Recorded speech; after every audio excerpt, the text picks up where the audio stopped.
एउटा भिडियो हजुरहरूको लागि। कुनै एउटा शहरको निर एउटा सानो गाउँ थियो, जस गाउँमा धेरै राम्रो बाटो थिएन।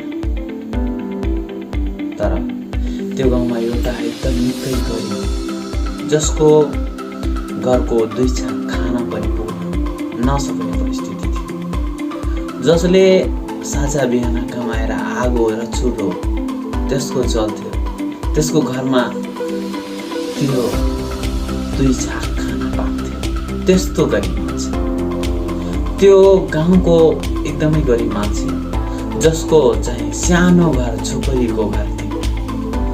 त्यो झोपडीको घरको पछाडि एउटा ठुलो